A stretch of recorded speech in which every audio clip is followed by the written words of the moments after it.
For det første så får du en bot på 4000 kroner. Du mister det styret. Nei, er det sant? I Nord-Norge har vi ikke tog. Skal du fly, så må du ha flaks, og du må være rik. I denne filmen skal du få være med på å reise helt utenom det vanlige. Bli med på jobbreise til Finnmark. Jeg trodde ikke det var så ille det her.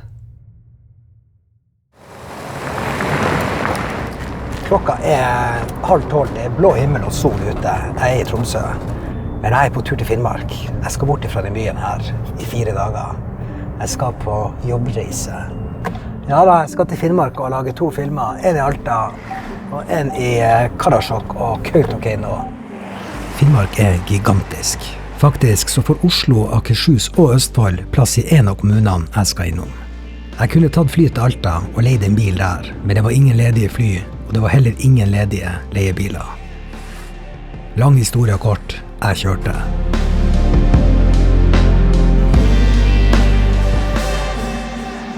For et vær dere. Jeg er på Breivikøya. Neida, nå skal vi over fjorden her til Svensby. Og så skal vi kjøre til Lyngseidet og ta en ny ferga klokka 2. Jeg hadde ett mål for denne dagen, og det var å komme meg til Alta. Alta ligger ca. 5 timer med bil fra Tromsø, og tar du 2 ferger, så slipper du unna med 300 km kjøring. Mens jeg ventet på ferga over til Olderdalen, så tikket det inn en e-post. Jeg har fått kvitteringer fra Avis på mail her. Hei, Mr. Engelsen. Thank you for choosing Avis. Ja, det kan de gjerne si. 5 dager og leie en bil, 20 500 kroner. Så sånn er det å bo i Nord-Norge når du skal leie bil. Jeg har vært så lur å velge ekstra forsikring her. Det kan Avis bare angre på. I Nord-Norge, eller i alle fall nord for Bodø, så er det turismen som styrer tilgjengelighet og priser på det meste. Hele Troms og Finnmark var ribba for leiebiler, men det som var enda verre var overnatting. I Alta var det 40 personer på venteliste til et hotellrom. Jeg forberedte meg på i alle fall 1 natt i bilen. Da er vi i land. Jeg sier som Hartland Sivertsen, du må i båt for å se land. Sånn er det.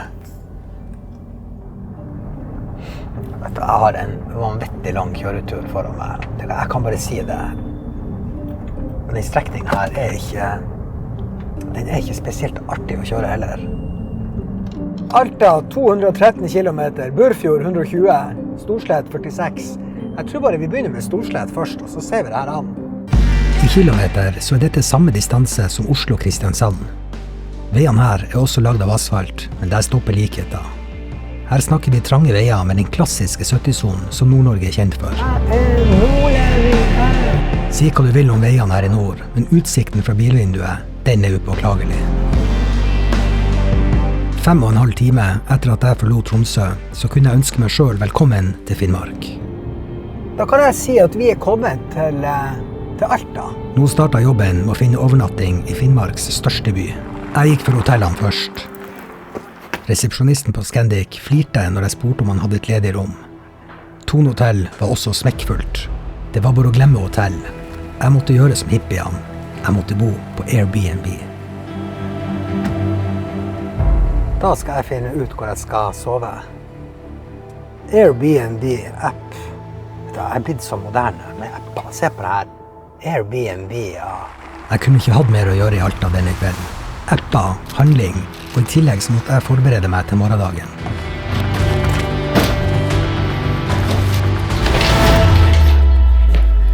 Se på det her. Tenk hvis jeg skulle fly. Det hadde aldri gått. Da er jeg fremme i Alta, i Revestien. Her er jo sofaavdelingen, selvfølgelig. Det er TV. Hvordan i all verden skal en 40 år gammel mann komme seg opp der for å legge seg? Du, jeg skal vise dere Alta. Nå går og følg med på det her. Veggheng, toalett og vaskemaskin og LED-lys i speilene, hva? Jeg bruker å si, skal det være, så skal det være.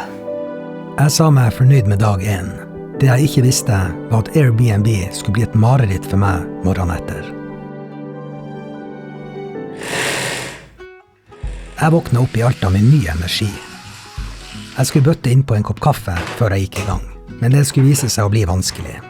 Veggheng toalett, det skal de ha, Men en pakke kaffefilter til 25 kroner, det ble for dyrt. Det var ikke kaffefilter engang. Det for dårlig. Det for dårlig. Men det for mye å be om. Jeg har sovet i mange timer. Jeg klar for en ny dag. Og det egentlig bare å komme seg vekk herfra. Da vi på vei vekk fra den Airbnb. Det noe vi menn kan, så det å klage. Kunne det vært litt pulverkaffe her, eller noe sånt? Det er ikke meningen at man skal kjøpe masse kaffe når man skal på. Jeg skulle ha med en kopp. Si hva du vil om hoteller, men kaffe, det har de. Da det ikke sikkert at vi ses før i 2-3-tida. Og da skal jeg kjøre til Lakselv. Det var blitt ettermiddag, og jeg pakket meg ut av Alta. Jeg var klar for en ganske lang kjøretur i kveldinga. 2,5 timer, den tøff. Lite visste jeg om at den tida der, den kunne jeg av biologiske grunner bare doble. Før jeg kjører nå, så jeg nødt til å sette ting på ladding. Ja, men kan du ikke ladde når du kommer frem? Nei, jeg kan ikke det. Jeg kan selvfølgelig ladde noe, og noe må jeg ladde. Jeg faktisk nødt til å starte laddinga nå. Av og til så bruker jeg å tenke på dem som fjerter rundt på jobbreise med en liten koffert som går i håndbagasjen på flyet. Jeg ikke som dem. Jeg skulle bevege meg vekk fra kysten av Finnmark og inn mot vidda. I det store bildet så var dette bare en svipptur. For skulle jeg for eksempel kjørt til Kirkenes, så hadde det tatt 6 timer. Men var det nå egentlig bare en svipptur?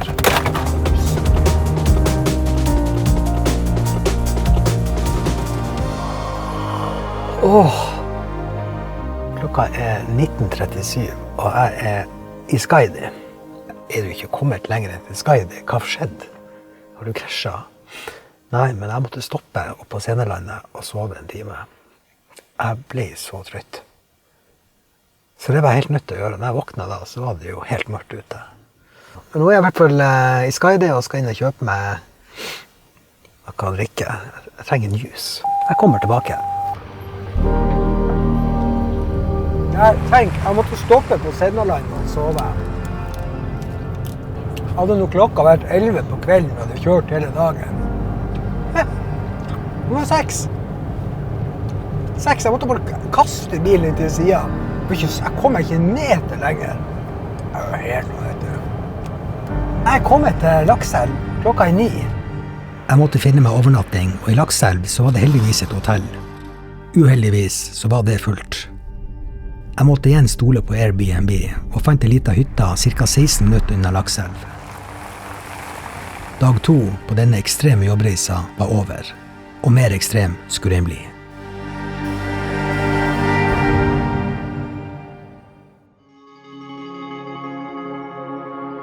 Studenes Lodge, right behind me. Og i natt har jeg sovet godt. Det slo den Airbnb-en jeg var på, det kan jeg si. Vet du, det en nydelig morgen her i Porsanger. Vi 15 minutter unna Lakselv, som vi på vei til nå. Først skal vi være i Lakselv og filme, og så skal vi til Sametinget, og så skal vi kjøre til Kautokeino, og der skal vi på skutertur i kveld. Så Angelsen har stått opp her nå klokka 6:30. Vi våkner egentlig 6. Så klart at jeg kan godt se våken ut nå, og fin dag.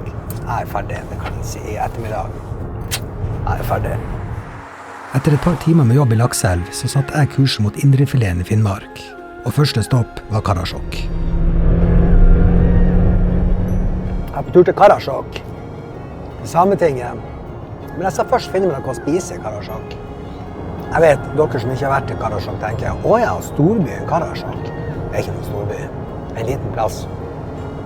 Men det ganske fint her.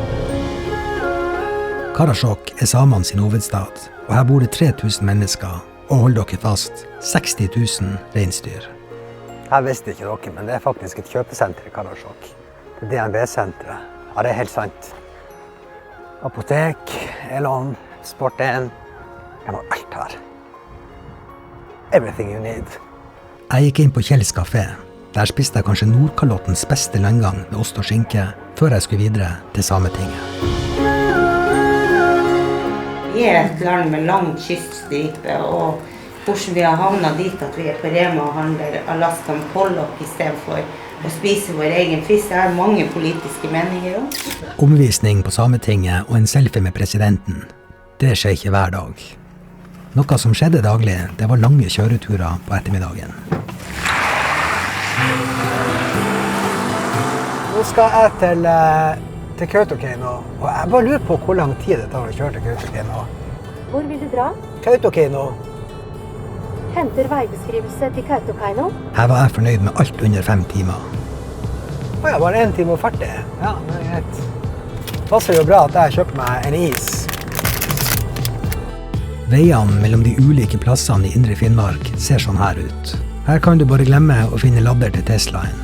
Jeg hadde egentlig ikke tid til det her. Jeg ligger langt bak de andre, men jeg må bare vise dere det her. Her i Finnmark. Se på dette. Akkurat nå ser jeg ingen Mønsland. Det er ingenting her. Wow!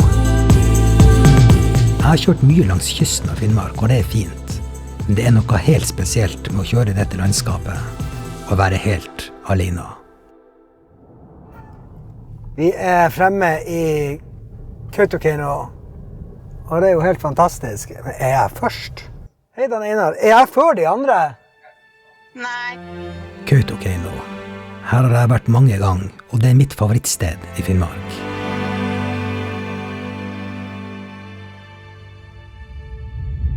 Her bor det også 3000 mennesker som lever et helt annet liv enn det jeg er vant til. Her handler alt om 2 ting, reinsdyr og snøskutere. Har du kjørt før? Jeg har kjørt før, ja. Da går det. Ja, ja. Ja, det er full kontroll. Vi skulle på vidda og se etter en reinflokk.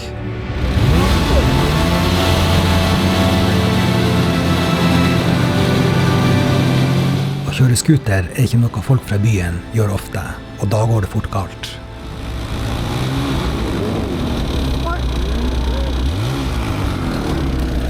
Sånn er det å være på en ekstrem jobbreise. Da velter man fort en skuter. På vidda kaller de det HMF, helse, miljø og flaks. Jeg har vært 5 ganger i Kautokeino. Felles for de besøkene er skutertur til en lavvo for å spise reinkjøtt.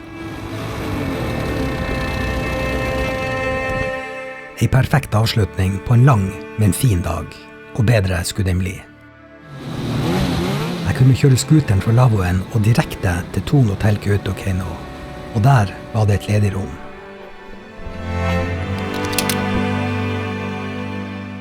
Lite visste jeg om at neste dag så sto jeg i fare for å miste alt jeg hadde med meg i bilen.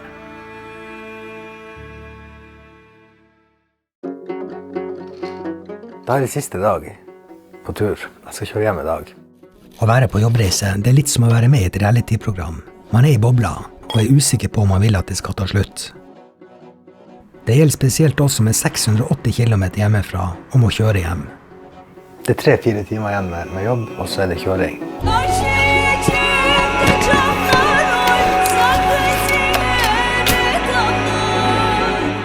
Alle jeg pratet med i Kautokeino sa, kjør bare gjennom Finland, det går raskere.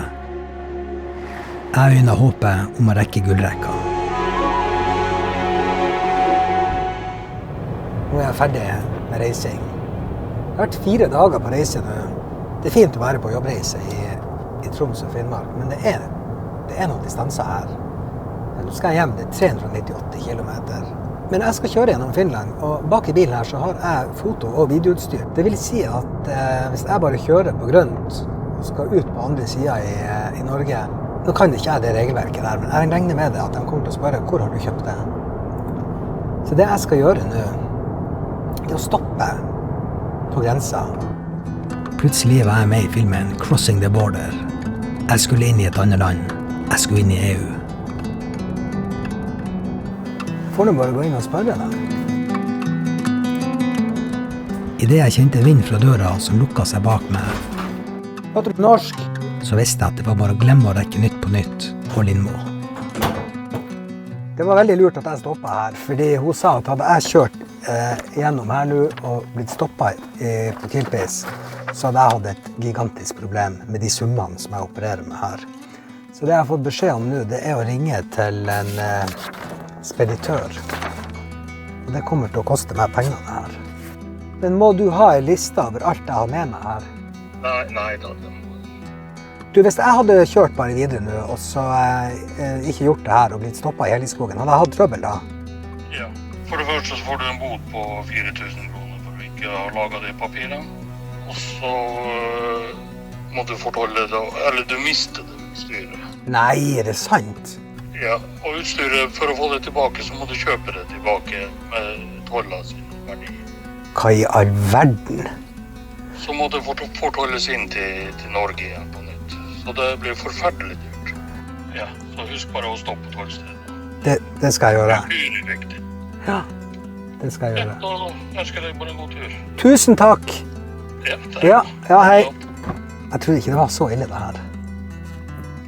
Så hadde jeg blitt stoppet på Kilpis med det fotoutstyret her, så hadde de tatt det, pluss jeg hadde fått bot, og jeg måtte ha kjøpt det tilbake.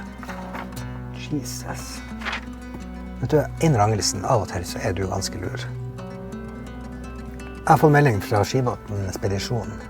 Det må dere bare huske på, dere som skal kjøre gjennom Finland med bilen full av utstyr. Det er viktig. Jeg tappte en time her, for å si det sånn. Så pluss at det kostet meg jo 500 kroner. Kjører bare Finland. Det er ikke bare å kjøre Finland. Slutt å si det bare å kjøre Finland. Jeg kunne vært i Alta nå. Hvis du skal reise rundt i Troms og i Finnmark, så må du forholde deg til smale veier og ekstreme distanser. Ok, jeg er kommet til Kilpisjärvi. Du må vite at det har konkurranse om hotellrommene, og ikke regne med at du får leie deg bil. Skal du reise rundt i denne delen av landet, så finnes det ingen snarveier. Han tok skjema og sa, takk skal du ha, ingen problem, god tur videre. En jobbreise er som oftest glemt dagen etter at du kom hjem. En jobbreise i Finnmark skal du slite med å glemme. Tusen takk for turen. Hvor vil du dra? Nå har du spurt om det der 5 ganger i dag. Jeg skal til Tromsø. Det var leit å høre. Ingen skal måtte føle seg redd. Det kan hjelpe å snakke med en person du stoler.